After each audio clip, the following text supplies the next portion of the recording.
Olá pessoal, mais uma vez aqui com vocês no canal Geografia que Posso Tocar, e a aula de hoje de História nós vamos falar sobre Brasil holandês, a dinastia Bragança e finalmente a expulsão dos holandeses do Brasil, tá?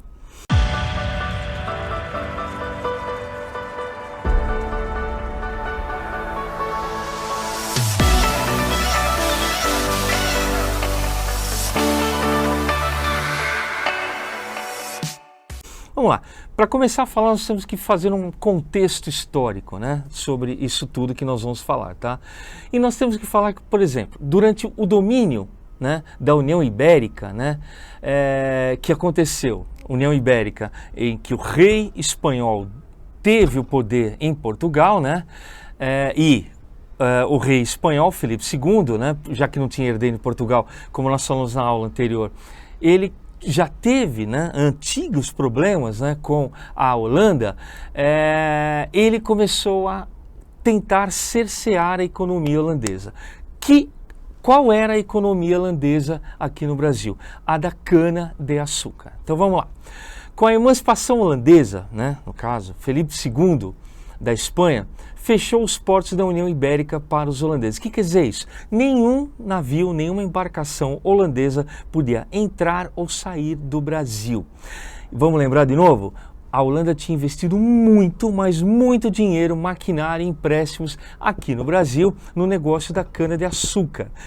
O que o holandês fazia? Refinava o açúcar português e revendia esse açúcar bem mais caro lá na Europa, tá? Vamos lá, a primeira invasão holandesa, tá? Quando os holandeses foram cerceados, foram impedidos através da União Ibérica e Filipe II de continuar o negócio aqui no Brasil, né, do açúcar, o que eles fizeram? Resolveram invadir. Vamos invadir porque nós investimos tanto dinheiro que eu não vou deixar esse dinheiro parado. Então a primeira invasão holandesa para dar continuidade a esse negócio, né, do açúcar aqui no Brasil foi em 1624, tá? Em Salvador. Por quê?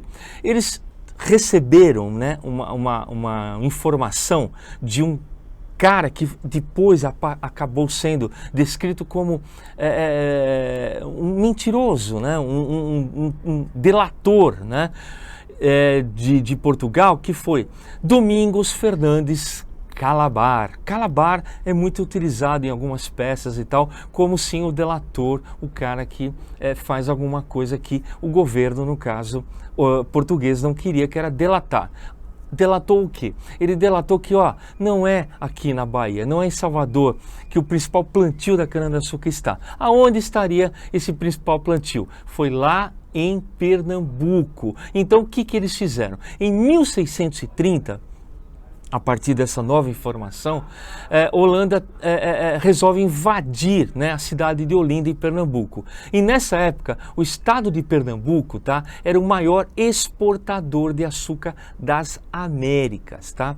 Bom, mas dessa vez, pessoal, os holandeses foram bem recebidos pelos senhores de engenho. Como assim, né? Os senhores de engenho locais, eles receberam muito bem os holandeses. Por quê? Eles iriam ajudar economicamente, financiando, tá, essa produção açucareira, para aumentar a produtividade. Gente, se eu aumento a produtividade, eu ganho, os produtores ganham e a Holanda ganha.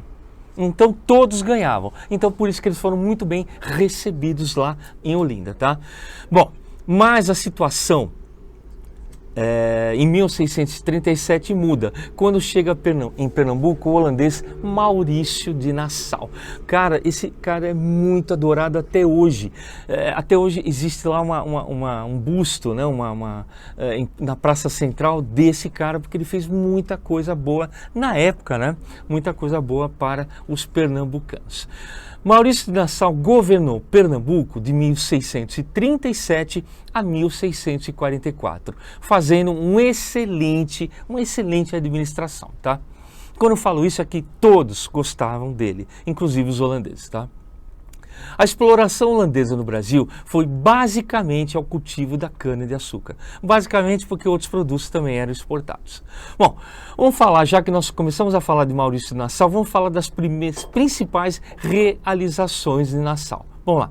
Nassau, no primeiro momento, concedeu empréstimos aos senhores de engenho para que estes investissem no cultivo do açúcar, tá? Gente, quanto maior o investimento no cultivo do açúcar, melhor para todos, inclusive para a própria Holanda, tá? O holandês investe na infraestrutura da cidade de Recife. Antes, uma pequena vila agora se torna um grande centro urbano, porque muito dinheiro e muitos navios que entram e saem traziam produtos e levavam também produtos para lá, tá? Nassau concede a liberdade religiosa entre os brasileiros, porque ele, holandês, ele era protestante e por conta disso ele libera o protestantismo aqui no Brasil e também as religiões locais brasileiras e também as religiões, no caso, africanas. Imagina só então por que o pessoal gostava tanto dele aqui, né? E além disso, e finalmente, em 1640, os holandeses e ingleses apoiam Portugal no processo de libertação do domínio espanhol, no caso seria o fim da União Ibérica. Vamos entender o que significaria o fim da União Ibérica. Significaria que os holandeses não precisariam mais estar invadindo e recorrer a Nassau e a Holanda para continuar, no caso, progredindo no negócio do açúcar. Lembrando o seguinte, pessoal, durante a União Ibérica, todo rendimento, tudo que era exportado e todo o dinheiro que era ganho com essa exportação da cana-de-açúcar ia para a Espanha. União Ibérica. O rei espanhol Filipe II é que agregava, trazia toda essa grana para cá. Bom, acabou a União Ibérica, os portugueses começam a querer novamente tomar o poder, tá? Então, em 1644, Nassau é demitido pelo governo holandês e deixa o Brasil. No lugar dele, eles mandam outro administrador que não teve o mesmo sucesso de Nassau aqui no Brasil, porque os pernambucanos não gostavam deles. Por quê? Esse novo administrador, ele começou a cobrar as dívidas antigas dos produtores, dos senhores de engenho, mas ele queria na hora pago tudo isso. E começou a aumentar e cobrar pelo uso de todo e qualquer equipamento em terras, no caso dos brasileiros aqui, dos produtores rurais, né? No seu negócio do açúcar, tá? Com o apoio de Portugal, os colonos brasileiros expulsam os holandeses. Por quê? Não Nassau, outro administrador cobra tudo, não permite, não dá mais empréstimo, então eles querem realmente expulsar. Não está mais legal para os pernambucanos permanecerem com os holandeses aqui, tá?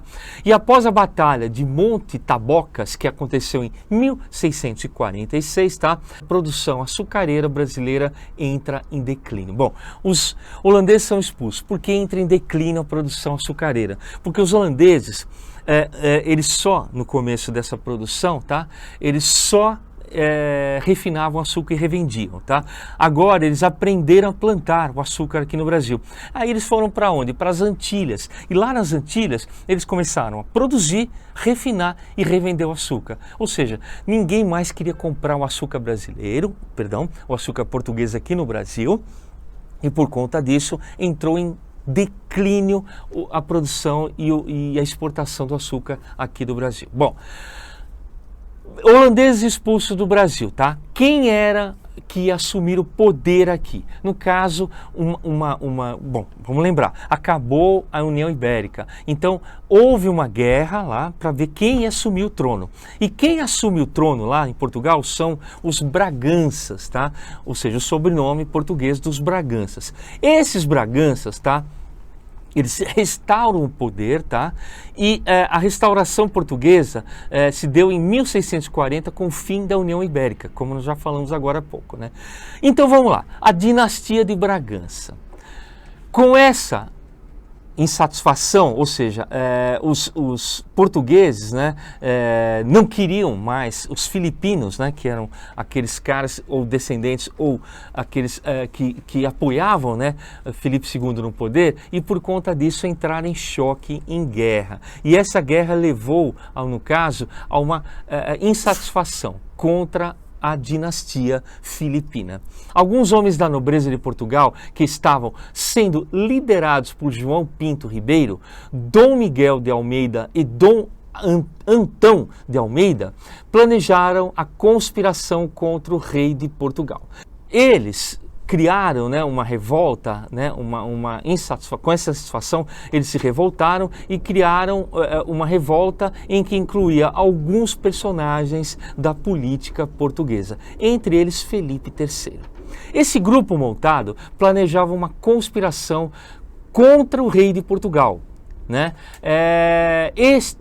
Dom Miguel, que no caso era Dom Miguel na época, tá?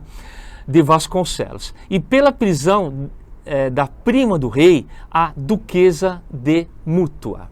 A nobreza de Portugal pedia Dom João, Duque de Bragança, como novo rei de Portugal. E em dezembro de 1640, ele passou a ser chamado de Dom João IV, dando início, assim, à dinastia de Bragança. Ou seja, a dinastia de Bragança tem início com esse cara, ou seja, Dom João IV, tá? Que consequências isso trouxe, nesse movimento trouxe, e a dinastia de Bragança chegando ao poder em Portugal, tá? Com a restauração portuguesa sobre o regimento da dinastia de Bragança, o rei Dom João IV aliou-se à Inglaterra, França e Holanda. Alguns acordos políticos e vantagens comerciais foram firmados, tá, pessoal? E causaram grandes prejuízos para Portugal. Depois que os holandeses foram expulsos do Brasil, o rei de Portugal firmou com a Holanda o Tratado de Haia, em 1661, cedendo, ou seja, o que determinava esse tratado? Ele cedia 2 ilhas, tá? E pagava uma indenização de 4 milhões de cruzados. Hoje, revertendo, aí eu não sei exatamente quanto seria esses 4 milhões de cruzados hoje na época, tá? Bom, devido aos vários tratados comerciais firmados com a Inglaterra, Portugal passou a depender economicamente dos ingleses. Gente, muitos empréstimos, né, que a Inglaterra fez, visando o quê? Logicamente, dominar a economia portuguesa, no caso aqui na sua colônia do Brasil, tá? Portugal passou a sofrer consequências desastrosas economicamente, gerando até crises de abastecimento. Isso tudo por conta de um mau acordo firmado com os ingleses. Como eu falei em aula anterior, se até o final do curso todo as pessoas continuarem ainda defendendo e gostando da Inglaterra, é porque não entenderam a minha aula. Bom, agradeço muito, tá, vocês estarem aqui conosco no canal. Deem, né, suas opiniões, curtam o canal, por favor, e deem-nos retorno das aulas. Obrigado, até uma próxima aula.